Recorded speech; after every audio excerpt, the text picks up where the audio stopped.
সেলাইয়ের জায়গায় গেল।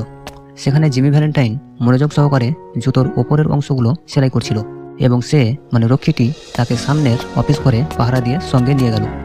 সেখানে ওয়ার্ডেন জিমির হাতে রাজ্যপালের সেই দিনের সকালে স্বাক্ষর করা ক্ষমাপত্রটি তুলে দিলেন। জিমি অবসাদ জড়ানো ক্লান্তি ভঙ্গিতে সেটি নিল। তার 4 বছরের জেল হাজত সারার প্রায় 10 মাস ভোগ করল। সে আশা করেছিল খুব বেশি তাকে 3 মাস জেলে খাটতে হবে। যখন জিমি ভ্যালেন্টাইনের মতো একজন ব্যক্তি যার জেলের বাইরে এত বন্ধু জেলখানায় যখন বন্দী হয় তখন তার চুল স্পর্শ করাও যায় না। ওয়ার্ডেন বললেন, তাহলে ভ্যালেন্টাইন কাল সকালেই ছাড়া পাচ্ছ? প্রতিজ্ঞা করো মানুষের মতো মানুষ হওয়ার চেষ্টা করবে। হৃদয়ের দিক থেকে তুমি খুব একটা খারাপ ছেলে নও। সিন্দুক ভাঙা বন্ধ করো এবং সোজা পথে চলো। জিমি অবাক হওয়ার ভান করে বলে, আমি জীবনে কখনো সিন্দুক ভাঙিনি। ও না না, মোটেই নয়। তাহলে তুমি বলো কিভাবে সেই স্প্রিংফিল্ডের কাজটায় তুমি জড়িয়ে পড়লে? তখনও সাধুর ভান করে জিমি বলল, দেখুন ওয়ার্ডেন সাহেব, জীবনের কোনো সময় কখনো আমি স্প্রিংফিল্ডের ঘটনায় জড়িত ছিলাম না। ক্রোনিন একে নিয়ে যাও আর জেলের বাইরে যাওয়ার পোশাক পরিয়ে দাও। সকাল 7টার সময় তার সেবল খুলে দেবে আর এই জেলের ঘরে নিয়ে আসবে। ভ্যালেন্টাইন, আমার উপদেশ নিয়ে ভাবনা চিন্তা করলে তোমার পক্ষেই ভালো হবে। পরদিন সকাল 7টার সময় জিমিকে ওয়ার্ডেনের অফিসে নিয়ে আসা হয়। তাকে নতুন জামা প্যান্ট ও জুতো, রেলের টিকিট, কিছু টাকা ও একটা সিগার দেওয়া হয়।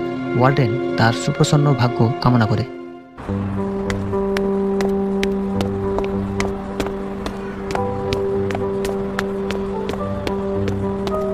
জেল থেকে বেরিয়ে জিমি সোজা সবচেয়ে কাছের একটি রেস্টুরেন্টে যায়।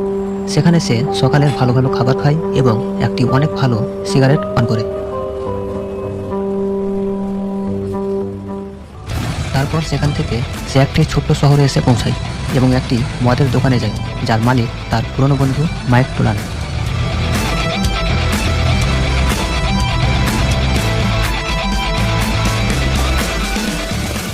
আমি দুঃখিত যে এর আগে তোমাকে ছাড়াতে পারলাম না বন্ধু। ঠিক আছে, আমার ঘরের চাবিটা দাও। জিমি মাইকের কাছ থেকে চাবিটি নিয়ে তার ঘরে যায়।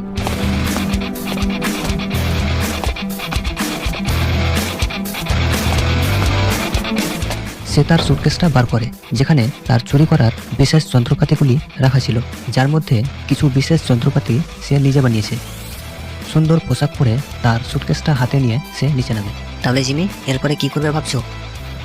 ভাবছি বিস্কুট কোম্পানির নতুন সেলস ম্যানেজার হব।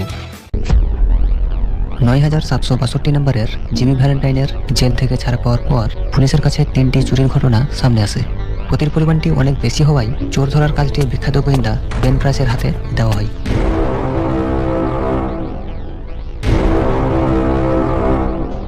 মিস্টার বেন প্রাইস বিষয়টি খতিয়ে দেখার পর বললেন, এটা ফুলবাবু জিমি ভ্যালেন্টাইনের কাজ। সে আবার কাজে নেমে পড়েছে। আমি আর কখনো জিমিকে ক্ষমা করব না। একদিন বিকেলে জিমি সেই স্থান ত্যাগ করে এবং এলমোর নামে একটি নতুন শহরে আসে। ব্যাংকের কাছে সে এক সুন্দরী যুবতী মেয়েকে রাস্তা পার হতে দেখে। সে তৎক্ষণাৎ তার প্রেমে পড়ে যায়। জিমি তাকে ব্যাংকে ঢুকতে দেখে।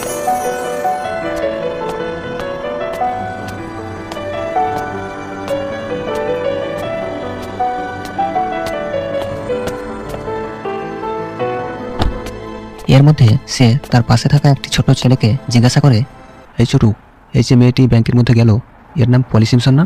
ওই না তো, উনি হচ্ছেন এই ব্যাংকের মালিক মিস্টার অ্যাডামসের মেয়ে অ্যানাবেল অ্যাডামস। ও আচ্ছা। জিমি মনস্থির করে যে সে অ্যানাবেলকে বিয়ে করবে।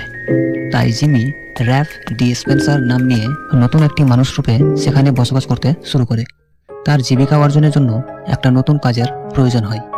এলমোর শহরে কোনো জুতোর দোকান না থাকায় জিমি মনস্থির করে যে সে জুতোর দোকান খুলবে।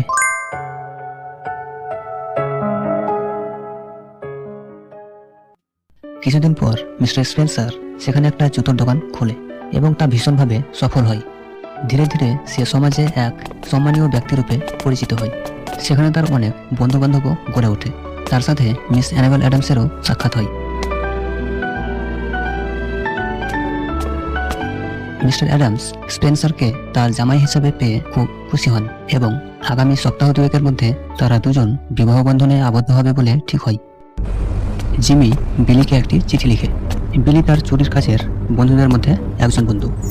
এই চিঠিতে সে বিলিকে তার সঙ্গে স্যালিস পানশালায় দেখা করতে বলে তার চুরির যন্ত্রপাতিগুলো নেওয়ার জন্য এবং তাকে জানায় যে সে তার জীবনের অসাধু পথ ছেড়ে দিয়েছে এবং মিস অ্যানাবেল অ্যাডামসকে বিয়ে করতে চলেছে। মঙ্গলবার সকালে সেন্ট লুইয়ে যাওয়ার পথে জিমি মিস্টার অ্যাডামস ও তার পরিবারের অনুরোধে কিছু সময়ের জন্য ব্যাংকে এলো, ব্যাংকে সদ্য বসানো নতুন ভল্ট দেখার জন্য, যে ভল্টের জন্য মিস্টার অ্যাডামস অত্যন্ত গর্বিত। হঠাৎ করে অ্যানাবেলের বিবাহিত বোনের বড় মেয়ে তার ছোট মেয়ে আগাথাকে খেলার ছলে ভল্ট ঘরে তালাবন্ধ করে ফেলে। মিস্টার অ্যাডামস এবং বাচ্চাটির মা আতঙ্কিত হয়ে পড়ে। মিস্টার অ্যাডামস বলেন, এই লিটল রকের কাছাকাছি কোনো লোকই নেই যে কিনা এই দরজাটিকে ভাঙতে পারবে। তাহলে তো অনেক সময় লাগবে। হে ঈশ্বর, এখন আমি কি করি? স্পেন্সার, আমরা কি কিছু করতে পারি না? ওই বাচ্চাটা ওখানে বেশিক্ষণ থাকতে পারবে না, কারণ সেখানে যথেষ্ট পরিমাণ বাতাস নেই, আর তাছাড়া সে তো সেখানে ভয়ে আতঙ্কিত হয়ে পড়বে। আগাথার মা এবার মরিয়া হয়ে ভল্টের উপর হাত দিয়ে আঘাত করতে শুরু করে। অ্যানাবেল জিমির দিকে তার দুঃখকাতর দৃষ্টি নিক্ষেপ করলো, তবে তা হতাশাব্যঞ্জক নয়। একজন মহিলা যে পুরুষকে সে পূজা করে তার কাছে কোনো কিছু যে অসাধ্য নয় এটাই মনে হয়। তুমি কি কিছু করতে পারো না রাল্ফ? চেষ্টা করো, করবে না? জিমি এক অদ্ভুত মৃদু হাসি কণ্ঠে নিয়ে তীক্ষ্ণ চোখে তার দিকে তাকিয়ে বলল, অ্যানাবেল, তুমি যে গোলাপটি পরেছো সেটি আমাকে দাও। কি হলো, দেবে না? অ্যানাবেল আর কিছু জিজ্ঞাসা না করেই তার পোশাক থেকে গোলাপটি খুলে তার হাতের ওপর রাখলো। জিমি এটাকে তার পকেটের ভিতর ঢোকালো। তারপর সে কোটটা খুলে ফেলে এবং পুরনো জিমি ভ্যালেন্টাইনের রূপ ধারণ করে। এখানেই র্যাপ ডিসপেন্সার মৃত্যুবরণ করলো এবং সেই স্থানে এসে গেল পুরনো জিমি ভ্যালেন্টাইন। আপনারা সবাই দরজা থেকে সরে দাঁড়ান। সে তার সুটকেসটা টেবিলের ওপর রাখলো এবং সেটাকে হাট করে খুলে দিল। তারপর সে সেখানে সকলের উপস্থিতির কথা একেবারে ভুলে গেল। সে দ্রুত এবং সুশৃঙ্খলভাবে ঝকঝকে অদ্ভুত যন্ত্রগুলি বিছিয়ে দিল। নিথর নিশ্চল হয়ে অন্যরা যেন মনোমুগ্ধ হয়ে তাকে পর্যবেক্ষণ করতে লাগলো। 10 মিনিটের মধ্যে তার সিভিল চুরের যাবতীয় পূর্ব রেকর্ড ভেঙে দিয়ে সে ভোল্টগুলি ভেঙে ফেলল আর দরজাটা খুলে দিল। আগাথা প্রায় অচৈতন্য অবস্থায় কিন্তু নিরাপদে তার মায়ের দুহাতের মধ্যে এসে গেল। তারপর জিমি ভ্যালেন্টাইন রেলিং পেরিয়ে সামনের দরজার দিকে হাঁটতে শুরু করে। ডিটেকটিভ বেন প্রাইস ব্যাংকের বাইরে থেকে দাঁড়িয়ে জিমি ভ্যালেন্টাইনকে ধরতে এসে পুরো ঘটনাটা লক্ষ্য করছিলেন। Raff, wait Raff. Ben Price দরজার সামনে কিছুটা পথ আটকে দাঁড়িয়েছিলেন।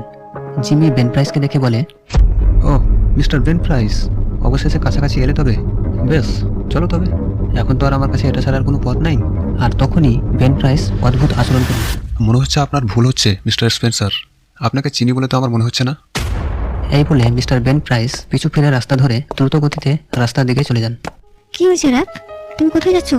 বাবা খুব খুশি হয়েছেন যে তুমি জুতো তৈরির ব্যবসা করার পাশাপাশি অনেক কৌশল শিখে ফেলেছো। You are an angel Raff. তুমি না থাকলে আমরা কি করতাম? No, you are my angel. তোমাকে ছাড়া আমি কি করতাম?